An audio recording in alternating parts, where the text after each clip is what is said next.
Yo, how's it going? The last time we went into full detail with Solera, and today we are going to talk about Beyond Heaven's Gate, especially the whole vocal stuff that is happening in that song because the song is very vocal centered. I'm going to show you the electronics, the whole project, guitars, some weird stuff that is happening in that song that you might not heard on the first listen.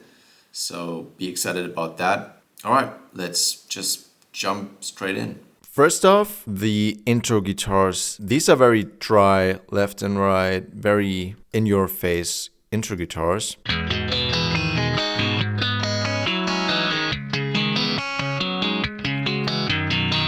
What I did here is I was just, I think, fingerstyle playing or like almost like thumping that riff to like really get all of the string noise in here. I'm pretty sure I didn't play that with the plectrum. It is almost like I threw random licks in here. I mean, listen to the that solo. Or the right one. It's very random, but it kind of works, especially together with the electronics.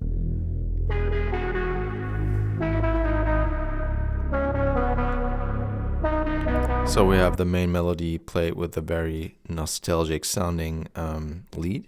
I'm pretty sure it was Serum. Yeah, Serum, but I froze it because it took way too much CPU.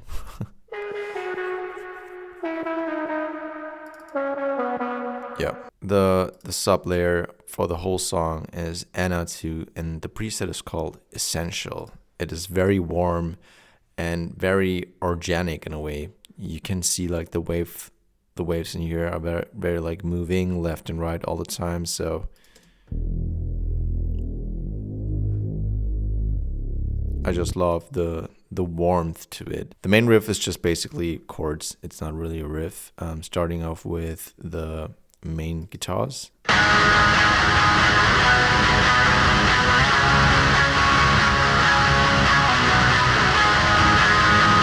And the leady here. They sound very destroyed and saturated. That's because of the digital clip center in here that makes it more like radio broken-ish. And we also have like a whammy notch fluttering effect going on.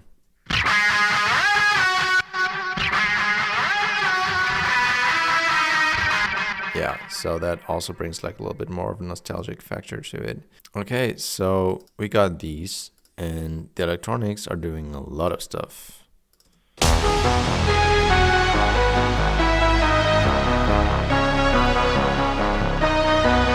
So we have the sub layer and we got the melody, but what is different is that that one is bringing a little bit more height to it, like heights.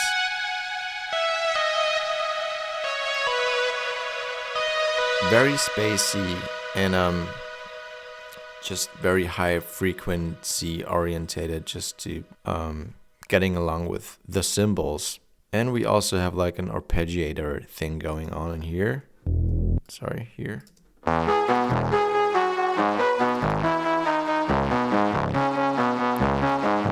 It sounds so broken and destroyed because I did the Manu thing again in here. So originally it sounds like this.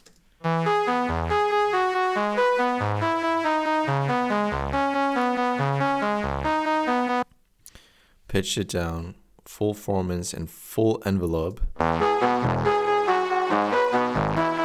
You know, it sounds very artificial, I just love the sound of it.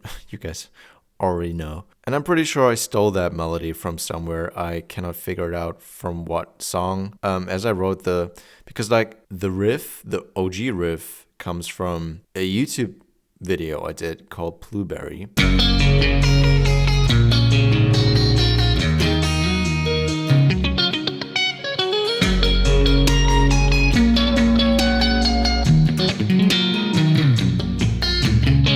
I just took that, simplified it a little bit, made it more cohesive, and then came up with that melody. Yeah, but I'm still 100% sure that melody is out there somewhere, and I don't know which song. So if you guys know from where I stole that, Let me know in the comments. Vocal entry.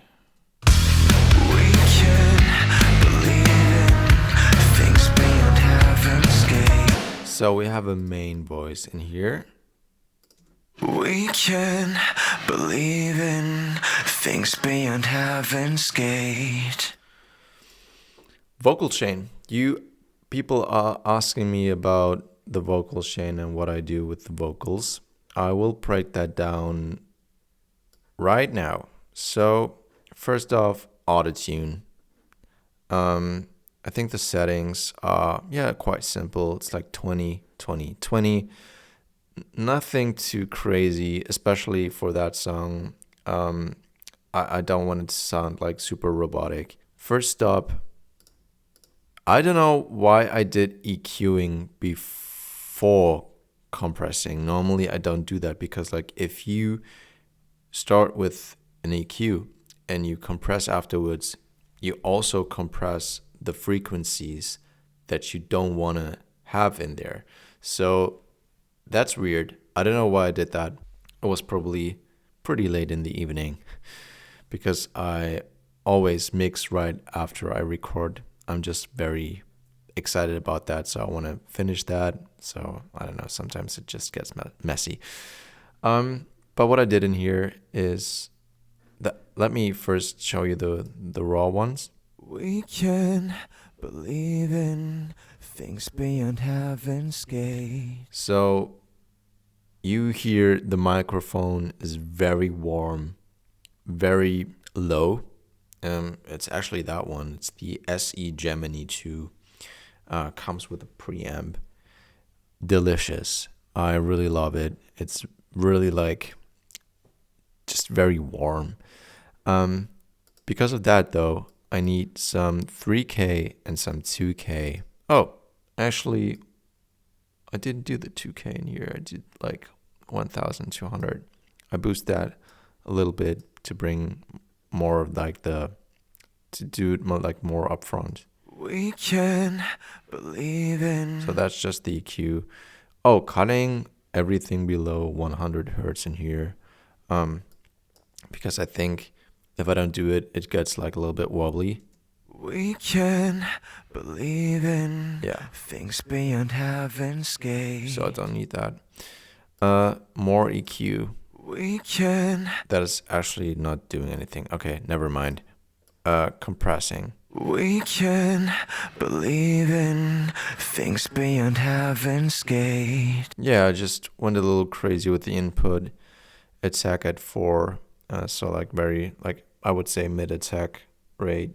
Release, very fast release. That one is very important. I almost use that for like every vocal layer. It's the FG2A from Slate Digital. We can believe in things beyond heaven's gate. So it really like, it's almost like putting a transient designer on your vocals. It sounds kind of ugly when you solo it, but in the context of like the whole mix, it really helps. Let me show you. We can believe in things beyond. So it really pops. After the Slate Digital is the Hazelrig one from Mixwave. I think I also used that on the kick drum and the snare and the bass because it's so nice. We can believe in. We can believe. We can believe. It sounds so analog in a very, very nice way. More EQing. We can believe in. Also, that sounds a little bit ugly when you solo it, but in the context of the whole mix, it really helps. We can. We can. We can. We can. More EQing, getting rid of the fuzzy, sizzlerness. We can. We can. And de-essing, and a little bit of limiting. We can believe in things beyond heaven's gate. Vocal layers, We can. a little bit of a harmony engine going on.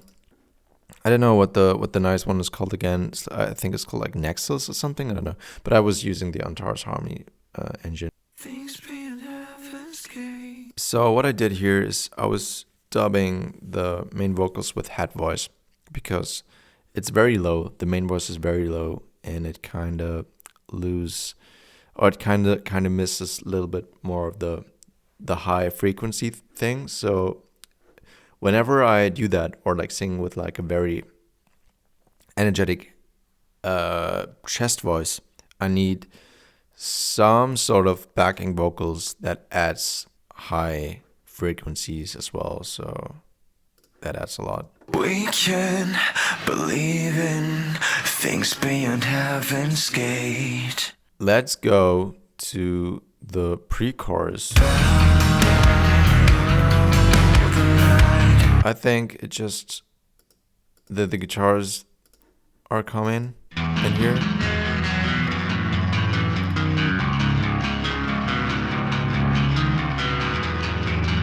And we got the vocals with a little bit more energy than before, because I was singing not in a head voice anymore with the backing vocals, but I did the full one with like full chest voice.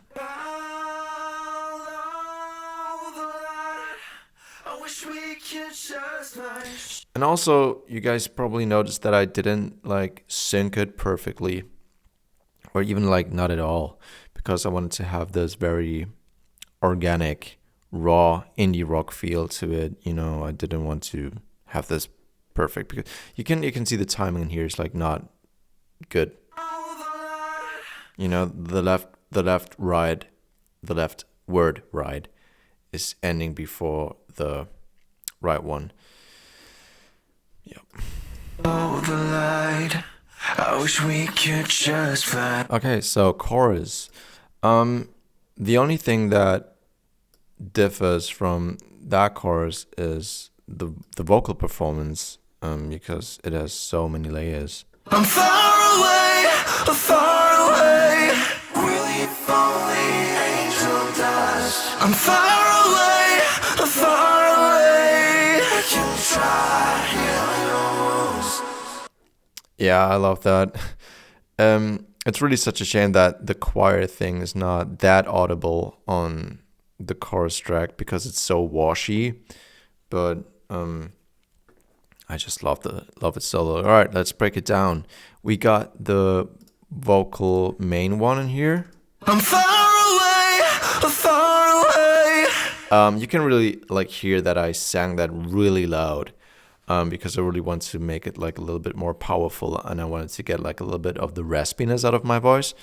But in that case, I needed something that is a little bit more sizzling in the high end. So that's why I probably sang that with head voice again. I'm far away. No, I didn't. What did I hear? Did I do it here? Far away. No, but I did the backing vocals with like a lot of air. You can really hear that I was like breathing these words almost, because I wanted to add more of the high frequencies. That gets like a little bit missing and when you do like really full-blown chest voice. So that Far away. and harmony engine. Sounds very funny, but yeah, I just automate like all the chord degrees in here. I'm far away. Unfortunately, I recorded that in a different project because I probably used like 20 or 30 layers. Really if only angel dust. But I didn't do any harmony engines or like harmonizer in here. That is all sang naturally. Even the bass, like the low bass vocal track is equivalent to the bass track itself. So it's like playing an instrument like a piano or something, just doing vocals. Really if only angel dust. We can try your wounds. All right, next part. Now it gets a little bit more creepier, because that part is like a plot twist in the whole story. Listen to these guitars.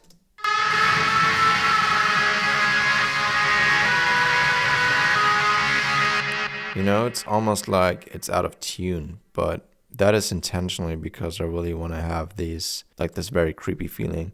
And also, yeah. You know, it's like a swelled note. It's not really on the perfect pitch all the time. To just give it more of like a creepy feeling. It's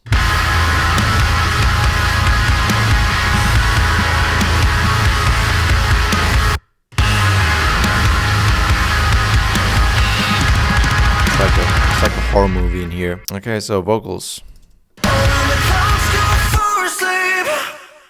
You can hear them serenade, but the tune they've chosen leads me to a darker place. So yeah, that one is a funny one because I think it's the same track, but I had to copy and paste this on like the screaming track because the screaming vocals lead. What I do with the screaming vocals is I don't add too much of reverb or like delay because I really want to have the raw aggression, the raw emotion. So let me solo the screaming layer here. It's just like a little bit of a pre-delay. That's it. Let's go to the part. Yeah, that one is a fun one. Again, I recorded the guitars with the Synergy 2 CP module on a Tele 6-string Ibanez. I just pitched it like sometimes a little bit down with the Ableton Complex Pro system in here. So that was originally that, but just made it like a little bit more deeper.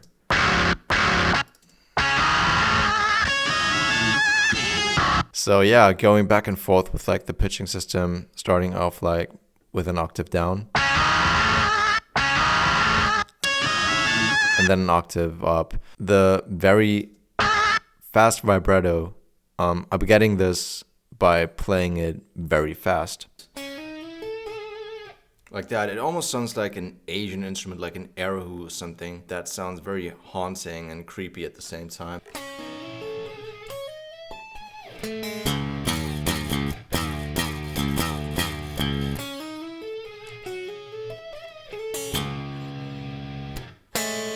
I take this performance and kind of fuck it up. It's like really in the hands to make it very creepy. That one I tried to be very anxious with the vocals. Let me solo the vocals. Behind the sunray, what we say, counting our blessings, judging every step. So what I did, I was very, I was recording that very quiet. So some imperfections are in here, like I almost like lost the voice and I just kept it, even though like that it's not really like a note, it's just only whisper, but I just lost it to give this part like a little bit more of a stereo feel and a little bit more of a, also like a little bit more of a robotic kind of, I don't know, thing. I just used the harmony engine again. And it sounds like this all together.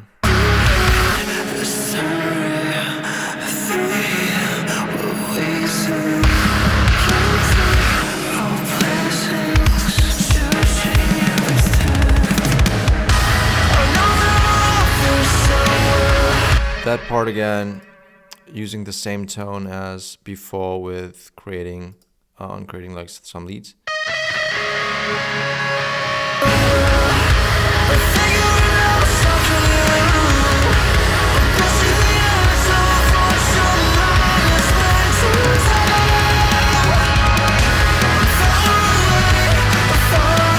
Chorus again, C part again. And yeah, let's talk a little bit about the ending, because I think you guys are not hearing some very interesting layers that ending got to offer. Starting off with something that helps the guitars to be brutal. It's that synth in here.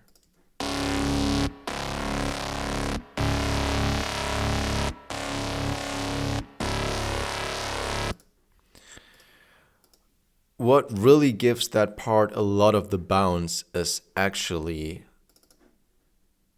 that.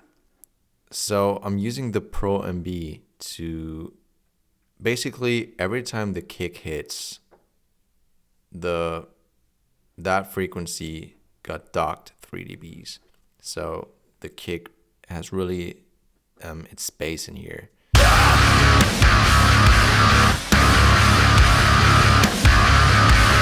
I'm doing this with the electronics, the bass, and the guitars all at the same time. So yeah, every time the kick just cuts through, it's really nice. It really has a nice effect.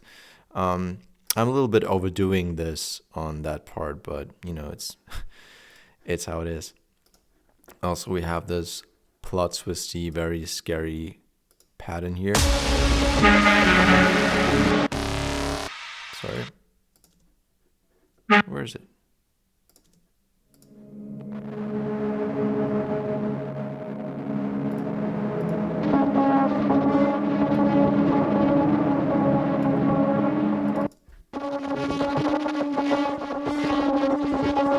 Yeah, it sounds like robotic, way too big wasps.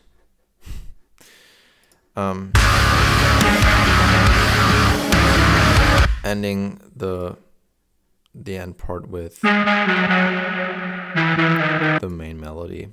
And yeah, that's about it. Okay, guys, thank you so much for tuning in, and I'll see you next time when new stuff drops. Cheers.